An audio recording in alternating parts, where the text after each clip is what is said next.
Cela fait quelques semaines que les forces de l'ordre sont sous tension dans un si grand soleil. En effet, Manu, Aya et Alex essaient de trouver des circonstances de la disparition de l'une des employées de la manade. De plus, Vigile et Eve enquêtent parallèlement. Seulement, les deux compères vont se retrouver dans une situation périlleuse dans les prochains épisodes, diffusés dans le courant du mois de mai 2023 sur l'antenne de France 2.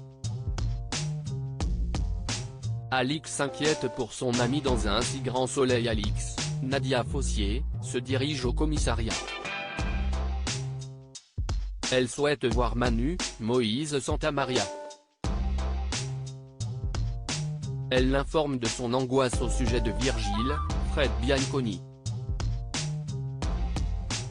Elle pense qu'il est en danger, car elle n'a pas de nouvelles depuis plusieurs jours.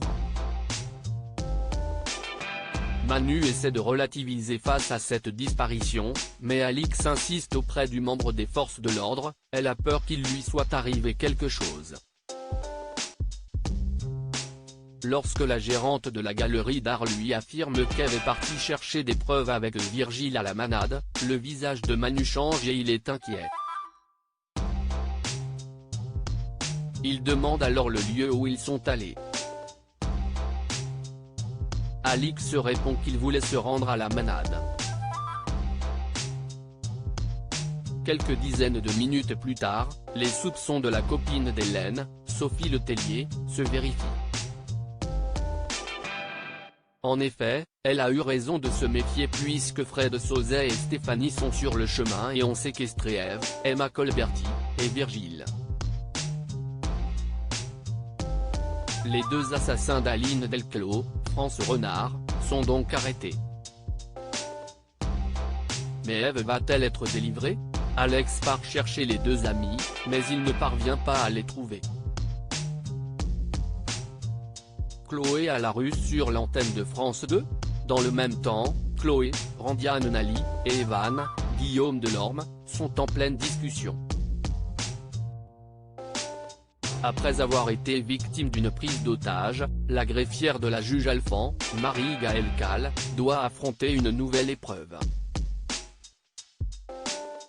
En effet, le professionnel de santé lui dit qu'il doit placer l'appartement en hypothèque s'il veut avoir le prêt pour la banque.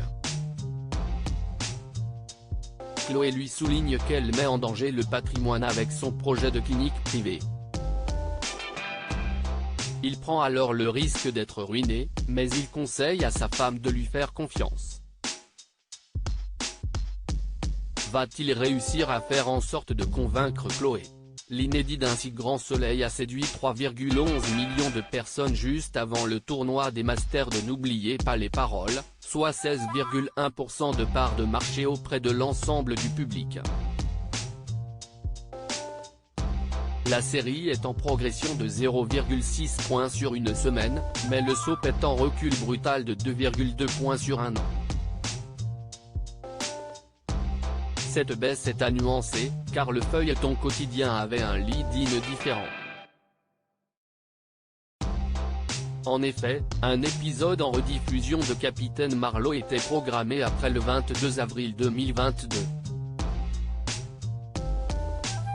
La suite des aventures des habitants de Montpellier est à retrouver dans les prochains inédits d'un si grand soleil proposé du lundi au vendredi aux alentours de 20h45 sur France 2.